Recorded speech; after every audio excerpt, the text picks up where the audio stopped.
सबसे पहले बुलेटिन की शुरुआत में बात होगी हिमाचल प्रदेश के किन्नौर से आई एक बुरी खबर की, क्योंकि पहाड़ तोड़ आफत वहां पर बरसी है। कल की पहाड़ टूटने की आपदा के बाद से किन्नौर में रेस्क्यू ऑपरेशन लगातार जारी है। हिमाचल के हरिद्वार जा रही उस बस का पता लग गया है जो मलबे में दब गई थी। आज सुबह मलबे से 3 और शव बरामद किए गए हैं। कुल मिलाकर अब तक 13 शव निकाले जा चुके हैं। कई और लोग के फंसे होने की आशंका है। 3 तस्वीरें आपके सामने हैं, कैसे पहाड़ दरकने और मलबा गिरने से यहां पर भारी क्षति हुई है।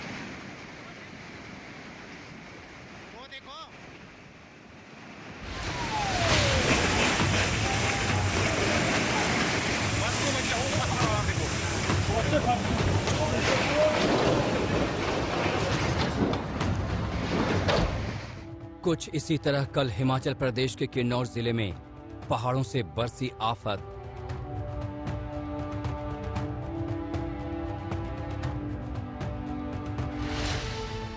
किन्नौर जिला के चौरा और निगुलसरी के बीच नेशनल हाईवे पर कल दिन के 11:56 पर पहाड़ दरका और हाहाकार मच गया।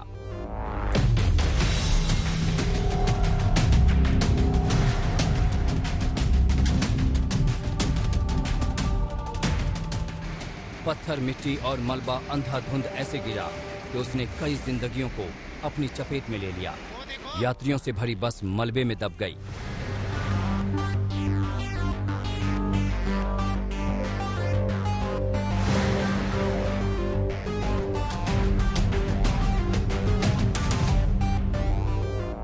पहाड़ों से इतना ज्यादा मलबा गिरा कि किन्नौर के रेकोंग पीओ से शिमला होते हुए हरिद्वार जा रही बस का घंटों अता पता नहीं चला।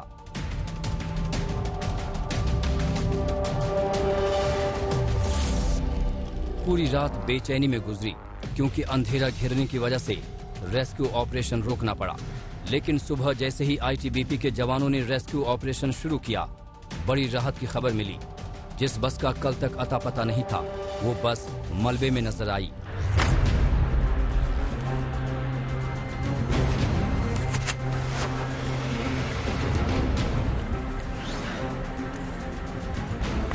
बस सड़क से 500 मीटर नीचे और सतलज नदी के पानी की सतह से 200 मीटर लटकी पड़ी थी। उस बस में कितने यात्री सवार थे, इसका अभी ठीक पता नहीं चला है। हालांकि दावा किया जा रहा है कि बस में 25 से ज्यादा मुसाफिर सवार थे। बने हुए हैं। हालांकि 400 से ज्यादा लोगों की टीमें बचाव, राहत और सर्च ऑपरेशन में यहां पर लगी हुई हैं, लेकिन अभी भी कहीं ना कहीं डर, चिंता की तस्वीरें यहां से लगातार सामने आ रही हैं। आईटीबीपी के मुताबिक राहत कर्मियों को बस तक पहुंचने में अभी भी काफी वक्त लग सकता है, क्योंकि जहां पर बस फंसी है वहां तक पहुंचना काफी मुश्किल है। और ये ऑपरेशन कंटिन्यू है। देखते हैं अभी एज सच कोई जो जीवित होने वाले संकेत तो हमें मिल नहीं रहे, लेकिन हाँ, जितना भी हमारा सर्च ऑपरेशन, हमारा जो रेमिनेंट्स हैं और जो बॉडीज हैं वो हमें मिले, हम देख रहे हैं। तस्वीरें भयावह हैं। यहाँ की तस्वीरें बता रही हैं कि कितनी भारी तबाही मची है। हादसे की खबर मिलने के बाद से ही एनडीआरएफ और एसडीआरएफ का बचाव दल रेस्क्यू ऑपरेशन में लगा है। फावड़ों और जेसीबी मशीनों से मलबे को हटाने का काम अनवरत जारी है। हिमाचल प्रदेश में लैंडस्लाइड की लगातार होती आपदा को देखते हुए एनडीआरएफ और एसडीआरएफ को पहले ही अलर्ट पर रखा गया था। जानकारी के मुताबिक 200 से ज्यादा जवान राहत बचाव में लगे हुए हैं। जो बेस्ट पॉसिबल जो है रेस्क्यू ऑपरेशन के लिए वहां पर किया जा सकता है वो किया जाए। पुलिस के अधिकारियों को, स्थानीय प्रशासन को ये आदेश दे दिए गए हैं ताकि वो तुरंत जो है वो कार्रवाई। एनडीआरएफ की टीम को भी अलर्ट पर रख दिया गया है। हालांकि लोगों की शिकायत है कि राहत ऑपरेशन शुरू होने में काफी देरी हुई। जिसने इस रेस्क्यू में ढिलाई बरती है उनके खिलाफ सख्त कार्रवाई की जाए, एक्शन लिया जाए। सीएम साहब आएंगे, हम बात करेंगे उनसे। एक दर्द समझो, मेरे भी पिताजी है उस बस में, कोई पता नहीं जिंदा या मर गए हैं। पता नहीं कितने घर के लोग, कितने रिश्तेदारों के लोग उसमें पड़े होंगे, दर्द से करा रहे होंगे, रो रहे होंगे। ये नेशनल हाईवे नंबर 5 है और ये इलाका चील जंगल के तौर पर जाना जाता है। इस भूस्खलन से रास्ता बंद हो गया। किन्नौर और सिरमौर दोनों ही इलाकों में पहाड़ों के दरकने की घटनाएं लगातार सामने आ रही हैं।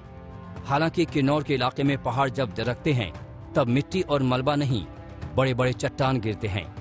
यही वजह है कि पहाड़ों के खिसकने से यहाँ जबरदस्त कहर देखा जाता है। सत्येंद्र चौहान, किन्नौर, आज तक।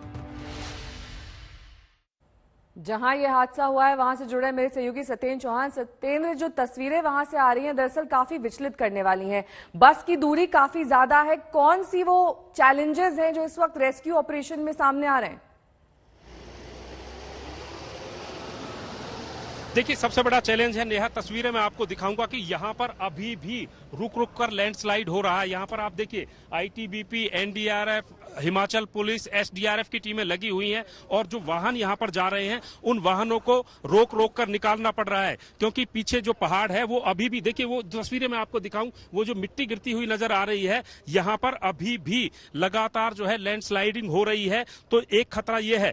दूसरा खतरा ये है कि ये जो पहाड़, मैं आपको ये तस्वीरें दिखा रहा हूं कि ये जो पहाड़ है, इस पहाड़ पे ये पत्थर आपको दिखाई दे रहे हैं, बीच में कोई स्पॉट नहीं है। यहाँ पर किसी भी तरह का वो स्पॉट नहीं है कि जहां पर रुका जा सके। और ये तस्वीरें देखिए आपको नीचे, रेस्क्यू ऑपरेशन जो कि अब सर्च ऑपरेशन कहीं ना कहीं बन गया है। वो देखिए एनडीआरएफ के लोग लगे हुए हैं और जिस जगह से मैं बात कर रहा हूं और जहां पर वो सर्च ऑपरेशन चल रहा है, इसके बीच में तकरीबन पौने किलोमीटर का फासला है। यानी कि वो जो एनडीआरएफ के लोग दिखाई दे रहे हैं वो मेरे यहाँ से 700 से 800 मीटर की ऊंचाई पर है और उसके साथ में ही सतलुज नदी आपको दिखाई दे रही है। सतलुज नदी भी उफान पर है। और जब ये हादसा हुआ, ये तस्वीरें मैं दिखाता हूं कि जो ये नेशनल हाईवे 5 है मेरे पीछे, यहां पर बस खड़ी हुई थी और उस बस में तकरीबन ये बताया जा रहा है कि रिकांगपिओ से 21 लोग सवार हुए थे और रिकांगपिओ से शिमला ये बस जा रही थी। और बीच बीच में जब बस जाती है तो मुसाफिर बीच में भी चढ़ते हैं। हालांकि संख्या अभी तक साफ नहीं हुई है। 13 लोगों के शव बरामद हुए हैं, 14 लोगों को बचाया जा चुका है। लेकिन बावजूद इसके अभी भी बहुत सारे लोग ऐसे सामने आ रहे हैं, वो कह रहे हैं कि मेरा भाई बस में सवार था, मेरे पिताजी बस में सवार थे। यानी कि ये आंकड़ा कहीं ना कहीं बढ़ सकता है। और जिस तरीके से ये पहाड़ मैं आपको दिखा रहा हूं जहां पर सर्च ऑपरेशन चल रहा है, बीच में देखिए कोई भी पॉइंट ऐसा नहीं है जहां पर खड़ा हुआ जा सके, जहां पर रुका जा सके। और जो बस यहां से 500 मीटर नीचे, यानी कि बनाए रखिए, क्योंकि एक्सक्लूसिव तस्वीरें आप देख रहे हैं किन्नौर की, जहां पर यह हादसा हुआ है वहां पर जिंदगी पर आफत का पहाड़ टूटा है। तो वहीं यूपी के प्रयागराज में पानी का प्रकोप दिखाई दे रहा है। गंगा यमुना के 7 सहायक नदियों में आए सैलाब से प्रयागराज के निचले इलाके डूब गए हैं। बाढ़ का पानी घरों की पहली मंजिल को डुबा चुका है। बस्तियों में नाव चलने की नौबत आ चुकी है।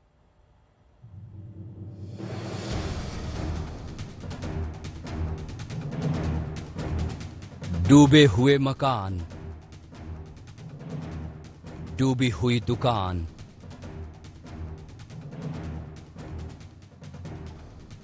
और गलियों में चलती नाव। संगम नगरी प्रयागराज की यह तस्वीर हैरान करने वाली है। गंगा यमुना के साथ ही इसकी सहायक नदियों टोंस नदी और ससुर खदेरी में ऐसा उफान आया कि प्रयागराज के निचले इलाके पानी पानी हो गए। राजापुर, करेली, छोटा बघाड़ा, दारागंज के निचले इलाके पूरी तरह जलमग्न हो चुके हैं। ये तस्वीर प्रयागराज के करेली इलाके के गौस नगर मोहल्ले की है। ससुर खदेरी नदी में उफान से गौस नगर में 500 से ज्यादा मकानों में तकरीबन 4,500 की आबादी फंसी हुई है। लोग पहली मंजिल तक बाढ़ के पानी में डूबे घरों में फंसे हुए हैं। जिन सड़कों पर लोग मोटर गाड़ियों से चलते थे, वहां पर हालात ये है कि नावें चल रही हैं। लोग अपने घरों की पहली मंजिल पर शरण लिए हुए हैं। बिजली न होने से अब लोगों के पास पानी भी खत्म हो गया है। इसके साथ ही कई परिवारों के पास खाने पीने का भी संकट खड़ा हो गया है। स्वयंसेवी संस्थाएं और कुछ राजनीतिक दलों के लोग ऐसे मुश्किल समय में बाढ़ प्रभावितों की मदद के लिए आगे आए हैं। इलाके में नाव के जरिए लोगों तक पानी की बोतलें और खाने के पैकेट बांटे जा रहे हैं। पानी तो करीब 6.5-7 फीट का 7 फीट करीब पानी है।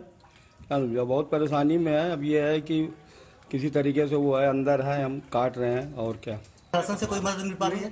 प्रशासन से क्या मदद मिल रही है भाई? प्राइवेट सब जो है दे रहे हैं, खाने पीने की चीज मिल रही है कुछ ना कुछ। प्रशासन से कोई मदद मिल रही है? प्रशासन से क्या मिलेगी? सब लोग मिल करके लोगों की मदद कर रहे हैं, लगातार लगे हुए हैं, लेकिन पूरी तरह से नहीं कर पा रहे हैं। तो हम चाहते हैं कि सरकार की तरफ से भी कुछ मदद यहाँ लोगों को पहुँचे, जिससे लोगों को राहत पहुँचे। ये तस्वीर प्रयागराज के राजापुर इलाके की है। बाढ़ का पानी घरों में घुस गया है। घरों के सामान तैर रहे हैं। जो बच सका उसे लेकर लोग दूसरी मंजिल पर अपना आशियाना बनाकर बैठे हैं। इस संकट में इंसान ही नहीं, पालतू वफादार बेजुबान भी परेशान हैं। बाढ़ संकट के बीच नाव का ही सहारा बचा है। नाव से लोग जरूरी सामान खरीदने जाते हैं। हमें कोई मदद नहीं मिली है। रोज आना जाना हो रहा नाव से। पानी बढ़ता चला जा रहा है, कम होने का नाम ही नहीं है। बहुत परेशानी हो रही है। पूरा घर भर चुका है पानी से। नीचे भी पानी है, ऊपर भी पानी बरस रहा है। कैसे रहें? कोई मदद नहीं मिल रही है। कैसे रहेंगे? खाने पीने की समस्या कुछ नहीं। गंगा की हाहाकारी लहरें, बनारस मोक्षदायिनी गंगा की प्रलयकारी लहरें उत्तर प्रदेश में कई जगह खतरे के निशान से ऊपर चल रही हैं। वाराणसी, चंदौली, गाजीपुर, प्रयागराज और मिर्जापुर में गंगा के उफान से आसपास के इलाके डूबे हुए हैं। गांव में पानी भरा हुआ है। ये तस्वीर सब्जियों की खेती के लिए मशहूर बनारस के रमना गांव की है। गंगा का पानी गांव में कुछ इस तरह घुसा कि गांव में सिर्फ जल ही जल दिखाई दे रहा है।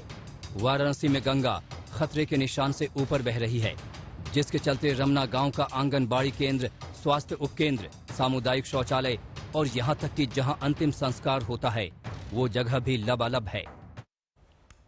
और अब बात सरकार और विपक्ष के बीच जारी सियासी घमासान की करेंगे। आज संसद से विजय चौक तक विपक्षी नेता विरोध मार्च निकालेंगे। इस बार मुद्दा है राज्यसभा में सत्ताधारी और विपक्षी सांसदों की धक्का मुक्की, मार्शलों के साथ मारपीट का।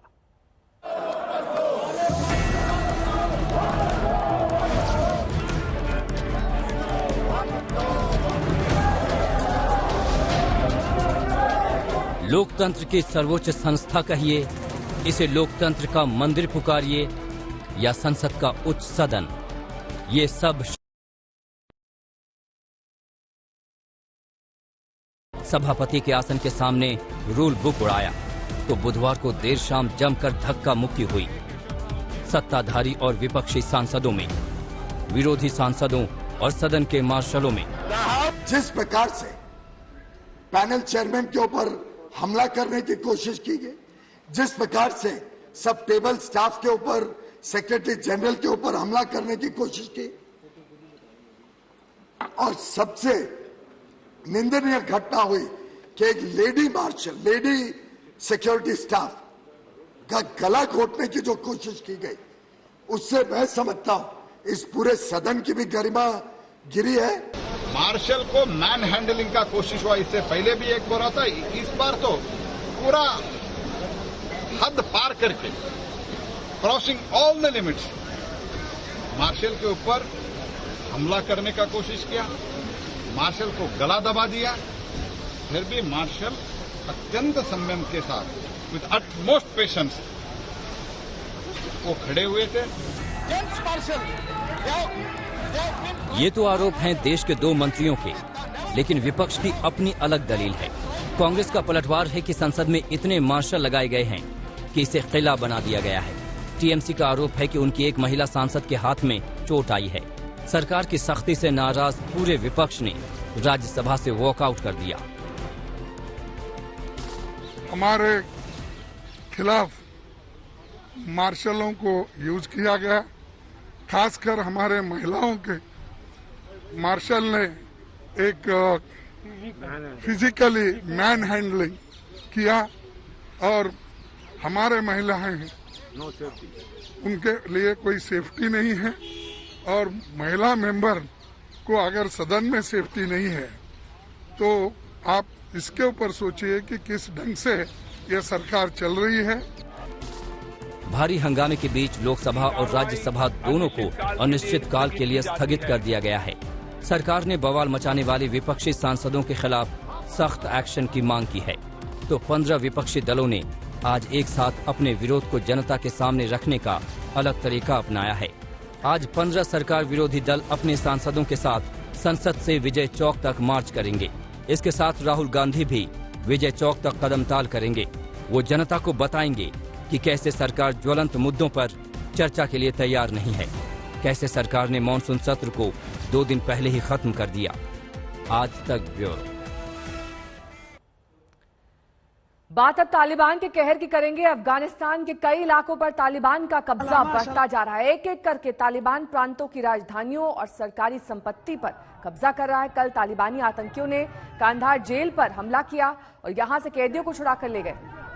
तालिबान ने जेल तोड़ने का वीडियो खुद जारी किया जो सोशल मीडिया पर वायरल हो रहा है। वीडियो में देखा जा सकता है कि कैसे आतंकवादी जेल तोड़कर वहां बंद कैदियों को रिहा कर रहे थे।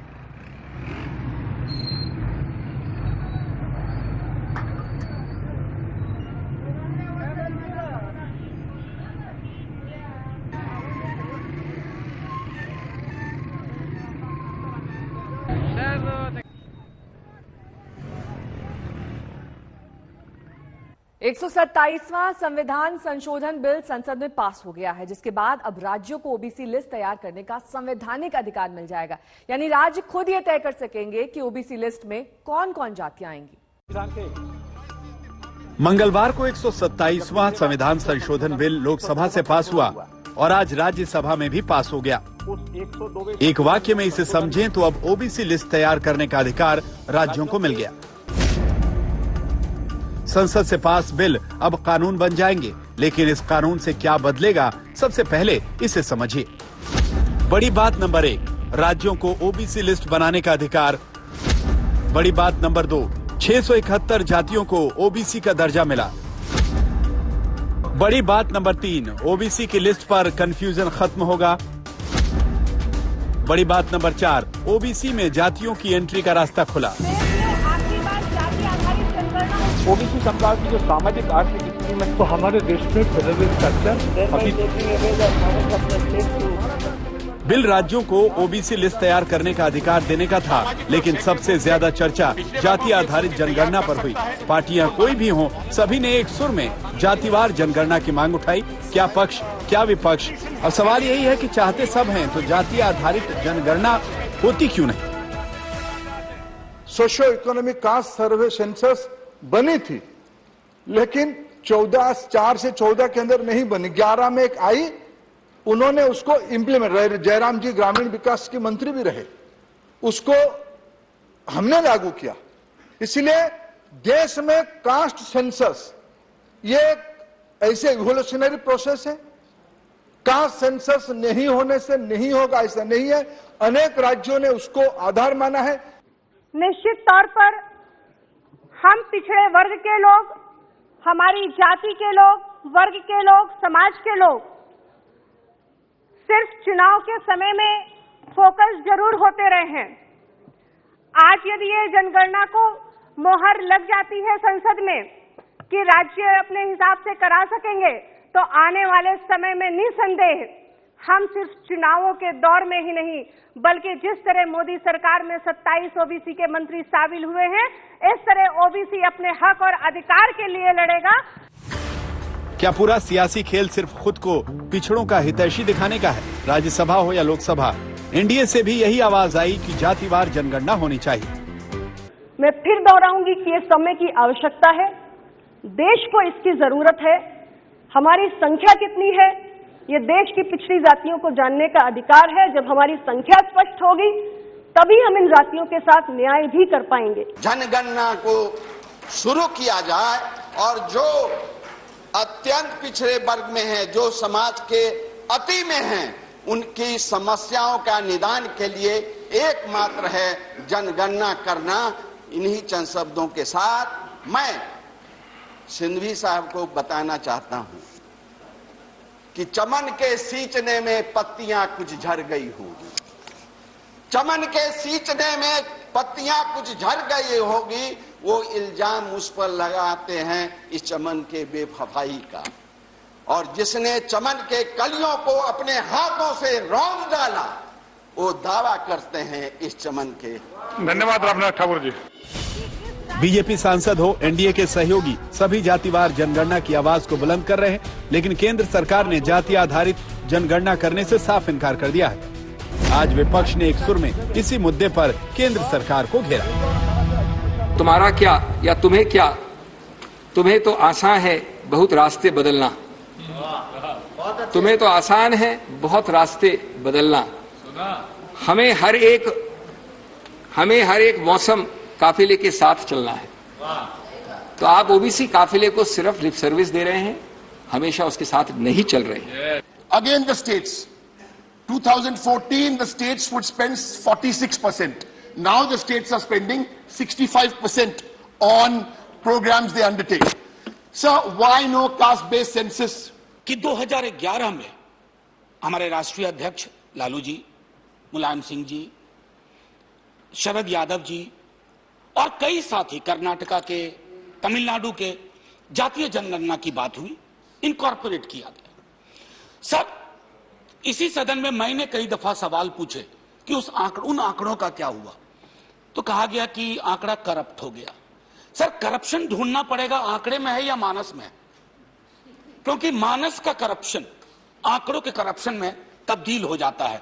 अब कहीं बात नहीं बनेगी। सूची में है 2022 में उत्तर प्रदेश में चुनाव है। पिछड़ों पर सियासी पार्टियों की सीधी नजर है। इसका असर भी संसद में दिखा। समाजवादी पार्टी और बीएसपी ने मोदी की नीयत पर सवाल उठाए। इस देश में कास्ट सेंसस न हो, जातीय जनगणना हो, कितनी संख्या है, एजुकेशन का परसेंटेज क्या है हर कम्युनिटी का, कितने नौकरियों में है, क्लास 1 में कितने। एक महिला अपने 3.5 साल के बच्चे की ऑनलाइन पढ़ाई नहीं करने पर इतनी नाराज हो गई कि उसने कथित तौर पर बच्चे की हत्या कर दी, फिर खुद सुसाइड कर लिया। महिला की मां बाप के मुताबिक वो बच्चे की पढ़ाई ना करने से काफी तनाव में रहती थी।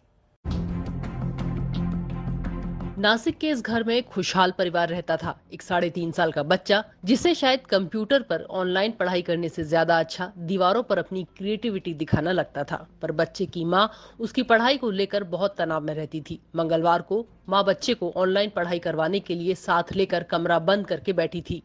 बाहर उसके माँ बाप थे। जब शाम तक दरवाजा नहीं खुला तो उन्हें चिंता हुई। दरवाजा खुलवाया गया तो 3.5 साल के बच्चे और उसकी मां की लाश मिली। ये जो महिला थी वो अपने 3.5 साल का जो बच्चा है रिदान करके, उसके साथ बेडरूम में जाके पढ़ाई कर रही थी, ले रही थी उसकी, और बेडरूम का दरवाजा अंदर से बंद किया हुआ था। और वो महिला के माता पिता बाहर हॉल में बैठे हुए थे। और जब दोपहर के 4 बजे उन्होंने चाय बनाने के लिए दरवाज़ा खटखटाया तो महिला ने कोई प्रतिसाद नहीं दिया। तो फिर उन्होंने कुछ तो भी उनको डाउट लगा कि इतना प्रतिसाद क्यों नहीं आ रहा है अंदर से। तो उन्होंने अपने जमाई को बुलाया। फिर जमाई और वो महिला के जो पिताजी है उन्होंने दोनों ने मिलके बेडरूम का दरवाज़ा तोड़ दिया। अंदर देखा तो जो ये शिखा थी महिला, वो लटकी हुई थी पंखे से, और उसका 3.5 साल का बच्चा बाजू में मृत अवस्था में पाया गया था।